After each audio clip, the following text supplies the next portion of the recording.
jiru yeruma hunda maaliif gowwoomna? Maaliif dhiirri mallaqa keenya nyaatti? Maaliif dhiirri mallaqa keenyatti fayyadamti? Maaliif gizee nuti dabarfatti? Maaliif yeroo nuti dabarfatti maa hin jenne? Maaliif sammuu tana dhabnee jiraanna? Dhugaa Rabbii isiniin jedha, maaliif sammuu tana dhabnee jiraanna? Yeroo hunda maaliif sammuun teenne keessattuu ijoollee biyya Arabaa jirtu jechuudha. Hedduu takka wallaahi baay'ee garaa na nyaatte illee dhugaa Rabbii dubbachuuf. Mucaa sun hedduu garaa na nyaatte. Firoon jechuudha.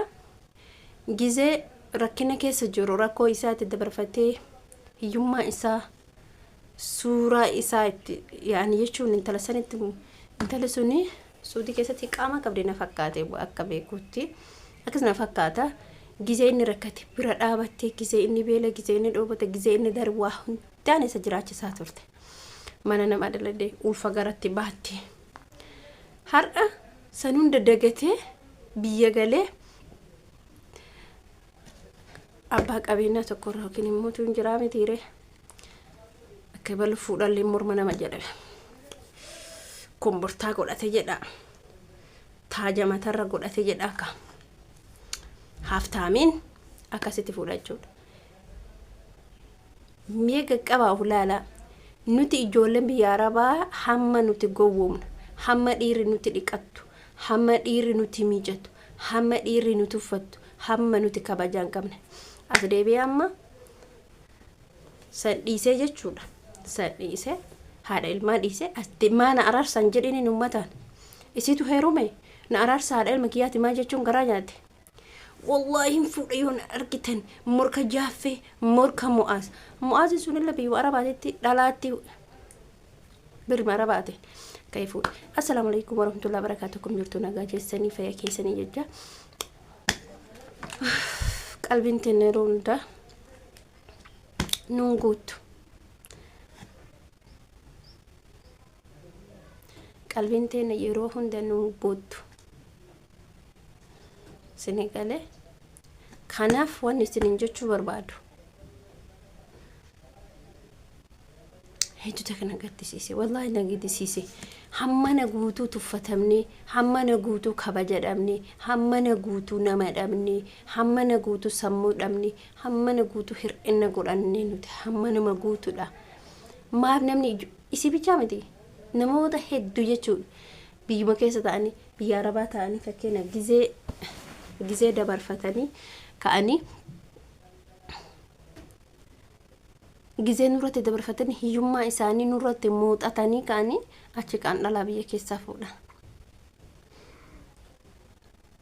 Baay'ina ajaa'ibe wallahi baay'ina ajaa'ibe garuu waa'ee garaa na nyaatti intalli sun jechuuma miti garuu namni gaafa sitti rakkatu sitti fayyadame gaafi kaan immoo tuyyuu ilmummaan rakkoo qaba ilmoon hin galti. Dhukaa jetteeni bari ijoolleen hooladha namoonni tokko gaafa laalan akkuma gurbaayyatu viidiyoo sana irratti aaree gubatee hojjete. Hooladha bar jedhe. Hooladha gurbaan kun hooladha namaa miti hooladha jedhe. Kana caala maal goota? Maaliif nuti yeroo hunda kibirii keenya kabaja keenya ofirraa buufna? Maa inni? Meekanu bicha naima. Wallahi ani mujati obbolee firkiyaa takkatu jira. Warqeedha. Yeroo hundumaa galii heerumii isin jedhan. Bakka hin dalagadhaa gizeen keenyarraa hin deemne jetti.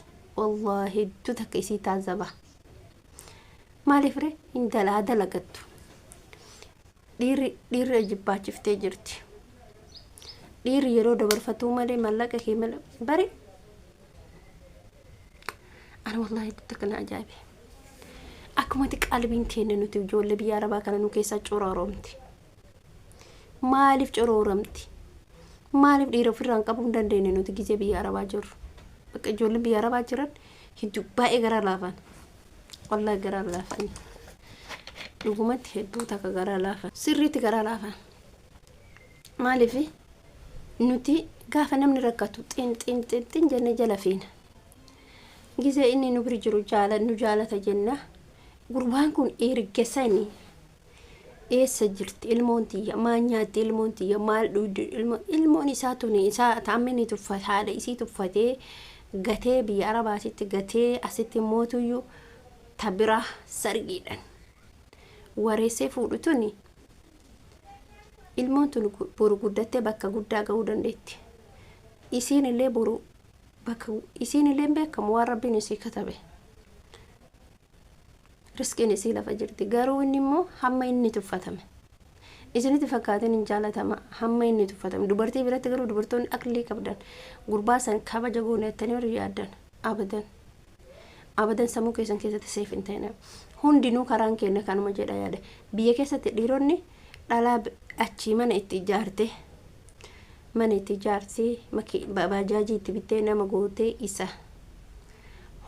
isa jiraachiftee hiyyummaa keessaa isa baaftee ergasii maal godha ka'ii irratti fuudha tabira irratti fuudha beeka ka ergasii sun immootiyyuu kalasta biyya arabaa jirtu biyyuma arabaatitti gurbaan kunillee akkasi jechuudha. Ani gaafuma akkumatti sammuun isaanii yaaddii ani bakka maaltu isaanitti dhagama isinti maaltu dhagama dubartii taate warri akkisiititti dhiironni gatanii deemanii kabiraa fuudhan hamma fedhe yaraa haa ta'u hamma fedhe badaa haa ta'u isuma kana isinii wayya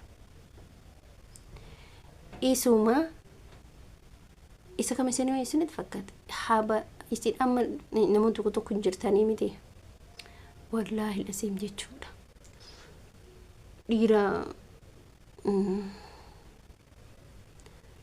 yaaras badas maan feete haa taatu hin tuffatin dhiira isin amma tuffattee odoon taane isa tuffatee miti tokko marin jira amma fakkeenya namoota tokko asii deemanii biyyoota ambaa gizee dhaqan dhiira ka tuffatan jechuuf isinii jedhe dhiira akka firoo kanatti gurbaan kuni yeroo san baay'ee mana hidhaa keessatti itti deddeebitee gaafachaa turte bira dhaabbachaa turte mana hidhaa sanii bahee hin galee isii xamadee akkatti qabe gaafa mana hidhaatti galu intalumaa wal bakka namoonni hedduun gaafii irratti dhiyeessanii haadha manaa kee fidii waggaa kana haadha manaa kee fidii jechaanii turan jechuudha haadha manaa kee fide haadha mina isiin immoo wallahi fataa jettee jiraachaa jirti dantaa isiiti miti hin jiraatti wanta kan taatu garumoo allahu alam isa ta'ammaa tunillee sifa isaan taatu maaliifi isii san irratti ilmoo isaa san barsiifachuu dhiise ilmoo isaa san guddifachuu dhiise ilmoo isaa san jabeeffachuu dhiise ilmoon isaa sun haadhan mee isaa abbaan kee yoo jetteen hindoo immoo jira jetteen